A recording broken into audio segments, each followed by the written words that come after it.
Hello guys, welcome to ఈ cinema. 2015లో వచ్చిన డిమోంటి కాలనీకి సీక్వెల్ గా వచ్చిన 2 hours 24 minutes రన్ టైమ్ తో ఉన్న ఈ డిమోంటి కాలనీ 2కి కొంచెం లేట్ అయినా చూడటం జరిగింది. రిలీజ్ రోజు వెళ్దామంటే కుదరలేదు. అసలు హారర్ సినిమాల్లో డిమోంటి కాలనీ టాప్ లో ఉంటది. ఆ స్టోరీ గానీ, ఆ హారర్ ఎలిమెంట్స్ గానీ ఏమన్నా ఉంటాయా?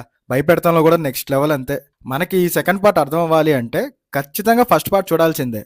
యూట్యూబ్లో అవైలబుల్గా ఉంది, చూడకపోతే చూసేయండి. సరే, ఇంతకీ ఈ సెకండ్ పార్ట్ ఎలా ఉంది? ఫస్ట్ పార్ట్ రేంజ్లో ఉందా లేదా అంటే ముందుగా మనం ఒకటి మాట్లాడుకోవాలి. ఏ సినిమా అయినా ఫస్ట్ హాఫ్ కన్నా సెకండ్ హాఫ్ అండ్ క్లైమాక్స్ బాగుంటేనే మనకి నచ్చిద్ది, బ్లాక్ బాస్టర్ అవుతుంది. ఈ సినిమా విషయానికి వచ్చేసరికి ఫస్ట్ హాఫ్ లో స్టోరీ సెటప్ అని స్టార్టింగ్ లో ఫస్ట్ పార్ట్ రికాప్ అయితే వేశారు. ఇంక ఈ సెకండ్ పార్ట్ కి కనెక్ట్ కూడా బాగా చేశారు. కొన్ని చోట్ల హారర్ అండ్ థ్రిల్లర్ ఎలిమెంట్స్ బాగున్నాయి కాబట్టి ఫస్ట్ హాఫ్ బాగానే ఉంది అనిపించింది.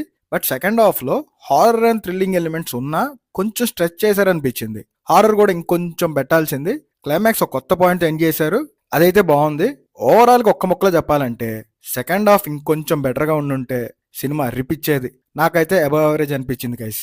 నాకెందుకు ఇలా అనిపించిందో పాజిటివ్స్ అండ్ నెగిటివ్స్ చూసి అర్థం చేసుకోండి. చూసే ముందు మీకు ఈ వీడియో నచ్చితే లైక్ చేసి మన ఛానల్ని సబ్స్క్రైబ్ చేసుకోండి. అండ్ ఇంకా మన ఛానల్లో ఉన్న మిగతా వీడియోస్ కూడా చూడండి గైస్.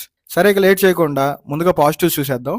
అజయ్ ఆర్ జ్ఞానమూర్తి గారి స్క్రిప్ట్ ని డెవలప్ చేసిన విధానం అండ్ ఫస్ట్ పార్ట్ కి కనెక్షన్ అండ్ కొన్ని హారర్ అండ్ థ్రిల్లింగ్ ఎలిమెంట్స్ బాగున్నాయి. ఎస్పెషల్లీ శామ్ సిఎస్ గారి background music, cinema sound design and cinematography సినిమాకి మేజర్ ప్లస్ అని చెప్పొచ్చు.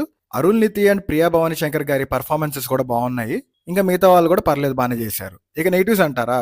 గ్రాఫిక్స్ ఇంకా బెటర్ గా పెట్టాల్సింది, కొన్ని చోట్ల తెలిసిపోతూ ఉంటాయి.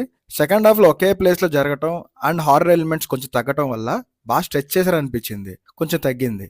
ఓవరాల్ గా చెప్పదలుచుకుంది ఏంటంటే ఫస్ట్ పార్ట్ కన్నా సెకండ్ పార్ట్ కాంప్లికేటెడ్ గా ఉన్నా కొంచెం తడబడ్డారు. ఏ ఎక్స్పెక్టేషన్ లేకుండా థియేటర్కి వెళ్తే పర్లేదు, బానే ఉంది అనిపించచ్చు. మన ఈ సినిమా రేటింగ్ వచ్చేసి 2.75/5. మీకు ఈ వీడియో నచ్చితే లైక్ చేసి మన ఛానల్ని సబ్స్క్రైబ్ చేసుకోండి. Thank you. మీ ఈ సినిమా.